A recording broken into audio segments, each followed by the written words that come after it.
Dodgers made easy work of the Blue Jays in the opening game of the series. Now with their ace on the bump, will they continue to roll? We're going to talk about it. This is CrustyKs from the Gold Boys Network here, coming to you with the slate preview for April 27th. I'd like to give a quick shout out to our sponsor, Sleeper Picks, but more on that later. Let's hop right into the slate. The first game is the one we're going to talk about. The Toronto Blue Jays take on the Los Angeles Dodgers. This is Kikuchi versus Tyler Glasnow. In this spot, Kikuchi's been really good for this Toronto team. A lot better than I expected, a lot better than most people expected. And it's a tall task to pitch against the Dodgers lineup, but I think he could be up for it. Throws a lot of off-speed stuff, a lot of breaking stuff. Got a pretty good fastball. And I think he can hold this Dodgers team at least at bay for the first five. On the other side, Glasnow, obviously one of the best pitchers in all of baseball. I think he pitches deep here. You got a Toronto team that, as we talk about time and time again, a lot of easy early contact, a lot of short at bats. So I expect Glasnow to pitch deep. Give me a first five under here. Expect both these guys to deal. In terms of the strikeouts, I'd look at Kikuchi over, and then Glasnow, I'd have to wait and see what the number is. Toronto, number-wise, is pretty K-adverse, but they can be had depending on who they're playing against. We've seen some high whiff guys like Luis Gil running up against them a couple times. So depending on the number, I could be on Glasnow as well. Our next one is the Oakland Athletics versus Baltimore Orioles. This is JP Sears versus Cole Irvin. First thing that jumps out to me here is you get Cole Irvin, the, I guess, revenge game, if you want to call it that. But not an angle I'm looking to attack necessarily. Orioles against left-handed pitching, been pretty hit or miss to start this season. They have a lot of lefties, so not necessarily the best matchup for them. I do think that JP Sears can pitch relatively well here. I don't mind his strikeouts, especially because you're going to have guys like Gunnar Henderson, who, while he's great, he definitely strikes out quite a bit against lefties, as well as guys like Santander, Cedric Mullins if he plays. You know, these guys against lefties, definitely higher K-rate guys. So Sears K is definitely a look here. In terms of Cole Irvin, I mean, I would just look for him to pitch deep into this one. You're getting an open team that's not hitting the ball well. WRC plus under 80 against left-handed pitching. And Cole Irvin's one of those guys where you just give him the ball and he's going to go do it. So expect him to pitch as deep as they'll allow him to. You know, I don't know if we're going to get an outline for him. If we do, anything around 15.5, I would definitely be on the over. I think he could pitch into the sixth, possibly finish the sixth inning in this spot. What's going on, everybody? I just want to take this moment to give a special shout out to our sponsor, Sleeper Picks. Thank you for sponsoring this video, and don't forget, you can use code GOLDBOYS for a $500 deposit match on your first deposit. Thank you, Sleeper Picks, for sponsoring this video. Now back to the bets. Our next one is the Cincinnati Reds taking on the Texas Rangers. This is Hunter Green versus Michael Lorenzen. Obviously, with Hunter Green, the biggest concern is always the pitch count, because he could easily have 80 pitches in 4 innings. So for me in this one, I do small lean to the under on Hunter Green Ks. This Texas team is pretty K-adverse. They handle the fastball pretty well. I'm sure it's going to be up around a 7.5, and in my opinion, you take the under. It might be a little sweaty with some of these guys in the bottom of the order, but overall, this Texas team, pretty good. 18% K rate versus right-handed pitching. That's the third lowest in all of baseball right now. And like I said, they handle the fastball exceptionally well. So under on Hunter Green Ks. On the other side, Michael Lorenzen, you know what you're going to get with him. He's going to go out. He's going to, try to give as many innings as he can. Going to pitch to contact. For me here, though, I think he can get his strikeouts. This Reds team is just bad. They're an exciting team, a fun team to watch, but they do strike out a lot. They don't make a lot of contact. 27% K rate versus right-handed pitching over the last 2 weeks, and only getting higher. Contact rate is the 5th lowest in all of baseball right now. Just not trending in the right direction. So for me here, it's an under on Hunter Green Ks and an over on Michael Lorenzen Ks. In terms of a side, I'd still lean Texas personally. I think Lorenzen has a better chance of holding down the Reds than Hunter Green does of holding down the Rangers. Our next one is the St. Louis Cardinals taking on the New York Mets. This is Sonny Gray versus Adrian Hauser. Not a big Adrian Hauser guy. Obviously, was on Milwaukee, so he's pretty familiar with the St. Louis team. For me here, though, I think I take the Cardinals on the road. You got Sonny Gray, who's been outstanding since coming back from injury. Really the unquestioned ace of the staff. And I think he just continues to pitch well. Mets team overall, not great against right-handed pitching so far this season. And Sonny Gray's just been on another level. His off-speed stuff looks great. Sinker looks great, moving a ton. And I think he can keep this team off balance and keep the Cardinals in this one. Hauser, obviously, been more than serviceable. Cardinals not exactly hitting well either. But the familiarity there, I think it's going to benefit the Cardinals a little more than it does Hauser. So give me the Cardinals. Let me back Sonny Gray in some capacity. Don't really want to touch the Ks personally. Mets are fairly K-adverse. And I'm sure it's going to be a little bit inflated after he just had that huge strikeout game. So just the Cardinals as a side, and that's about it for that one. Our next one is the Chicago Cubs taking on the Boston Red Sox. This is Ben Brown versus Josh Winkowski. So one's a little goofy because Ben Brown was in the bullpen for the doubleheader, and Counsell said that he was kind of going to stay there, but now he's making a start, so I don't know what to think really.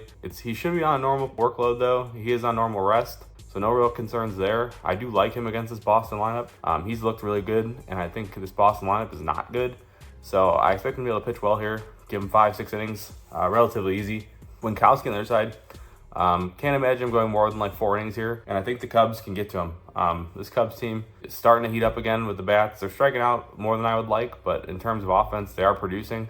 We saw it in the first game of this series, so I expect them to produce here once again. A lot of good bats in that lineup. So give me the Cubs. Give me Ben Brown to pitch, relatively deep in this game. And depending on his strikeout line, I would look at his over strikeouts. I think he can get there. Should be around 4.5 if I had to guess. Our next one is the Washington Nationals versus the Miami Marlins. This is Mitchell Parker versus Edward Cabrera. This is an interesting one for me. I love backing Cabrera.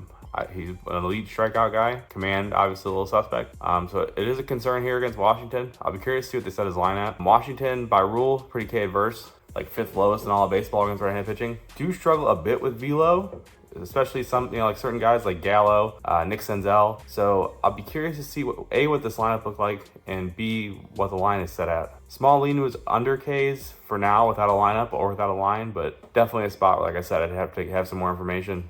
On the other side, Mitchell Parker, been pretty serviceable. Obviously, this Marlins team doesn't scare me. So for me here, I think he can pitch well. I think that he's pitched well enough. He's had, tall task having to pitch against the Dodgers already this season. So give me the Nationals here. Cabrera obviously gets himself into trouble with all the walks, and I think the Nationals take advantage of that. So give me the Nats on the money line. Likely going to be an underdog here.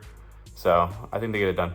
Our next one is the Houston Astros traveling to Coors, take on the Rockies. This is Ronel Blanco versus Cal Quantrill. So Cal Quantrill, when he's at Coors, just throws his splitter like 80% of the time to try to keep the ball in the ballpark. I'm not sure how well it's going to work here. This Astros team with guys like Jordan and Kyle Tucker, those guys absolutely kill that pitch. So Astros are nothing here for me. I think you continue to fade the Rockies as much as you can. Ronel Blanco has been outstanding this season. It'll be his first time at Coors, so that'll be a little interesting. Obviously, the changeup not going to play as well there, but his other pitches are pretty good. His fastball's good. His slider's not too bad. So he can pitch well against this Rockies team. I'm pretty sure most guys can pitch well against this Rockies team. They're just not hitting well. K rate through the roof. Contact rate is on the floor. And I think the Astros get this one done pretty easy here. So Astros team total. Astros likely on the run line. That's probably going to be too juiced to play the money line. And Cal Quantrill to lose his ass, basically, for lack of a better term. Our next one is the Kansas City Royals taking on the Detroit Tigers. This is Brady Singer versus Casey Mize. For me here, I think this game could be very, very similar to the game that we just saw.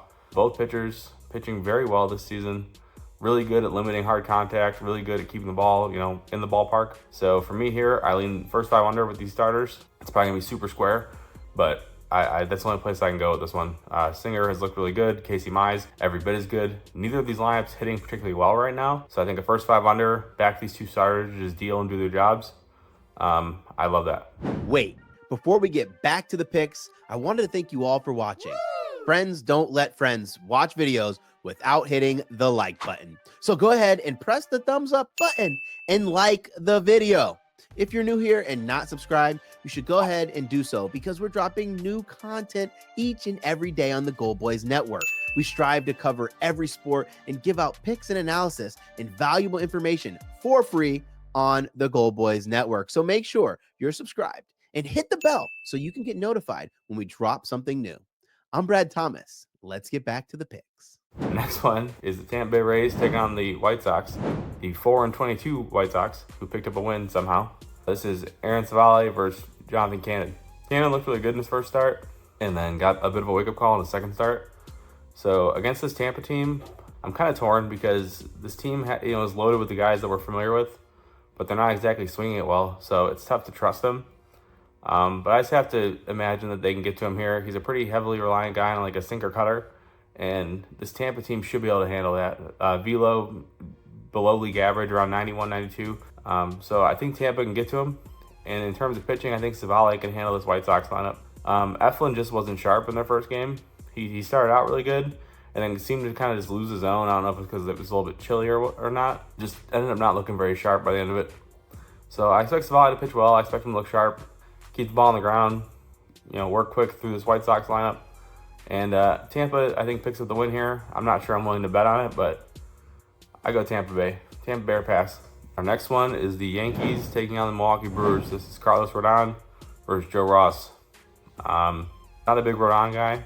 He seems to like turn it on and turn it off when he wants to in terms of his stuff, and that bothers me. Either you're going to use it or you're not. And Joe Ross, not very good. Hasn't been good this season. Injury-riddled career. Was a top prospect at one point, now no more. So as ugly as it is, I do lean the Yankees. Little concern with Rodon, just because, like I said, he has like that switch that he just seems to leave off all the time. But Milwaukee against left-handed pitching doesn't exactly scare me. So I'm going to go with the Yankees here. I think they can get to Ross. I think Ross can kind of get to himself here because bit of a walk issue. So if he gets guys on base, I'm hoping the Yankees can at least deliver and get those runs in. It's always a big ask for them, it seems. But give me the Yankees, give him Rodon. I think he can pitch decently well here. He has his own inefficiency issues, but I think it's the Yankee spot. Our next one is the Cleveland Guardians taking on the Atlanta Braves. This is Tanner Bybee versus Charlie Morton. For me here, I think Charlie Morton gets absolutely rocked. In the same breath, though, I think Tanner Bybee gets absolutely rocked. So give me the over. Give me runs. I like both these offenses. I like where they're both at right now. They're both swinging the bats really well. So I'm just going to back the offenses to do what they do. Charlie Morton, ageless wonder, sub 5 ERA barely. I expect him to get lit up here a bit by this Cleveland team. Cleveland, top 10 offensively against right-handed pitching. On the other side, Braves, top 10 against right-handed pitching as well. So I just think both these pitchers are in for a rough day. Probably see these bullpens pretty quick here. Our next one is the Phillies taking on the Padres. This is Ranger Suarez versus Dylan Cease. Ranger Suarez coming off back-to-back starts where he's looked absolutely outstanding. One was a complete game shutout. The next one was 7 innings, every bit as good as the complete game shutout. Against this Padres team, I'm going to be honest, I kind of expect the same thing. He just seems like he's on one of those runs right now where it doesn't matter who he's up against, he's just going to deliver. He's doing a great job of limiting hard contact and working fast and finding the zone, making hitters uncomfortable. And I think that continues. I feel like he's kind of found something here. On the other side, Dylan Cease, ever since going to the Padres, they seem to have fixed a lot of his issues. He still has a minor walk problem, not nearly as bad as it was last season. So I think he can pitch well here. Small lean to his over Ks. I know this Phillies team's been relatively K adverse as of late.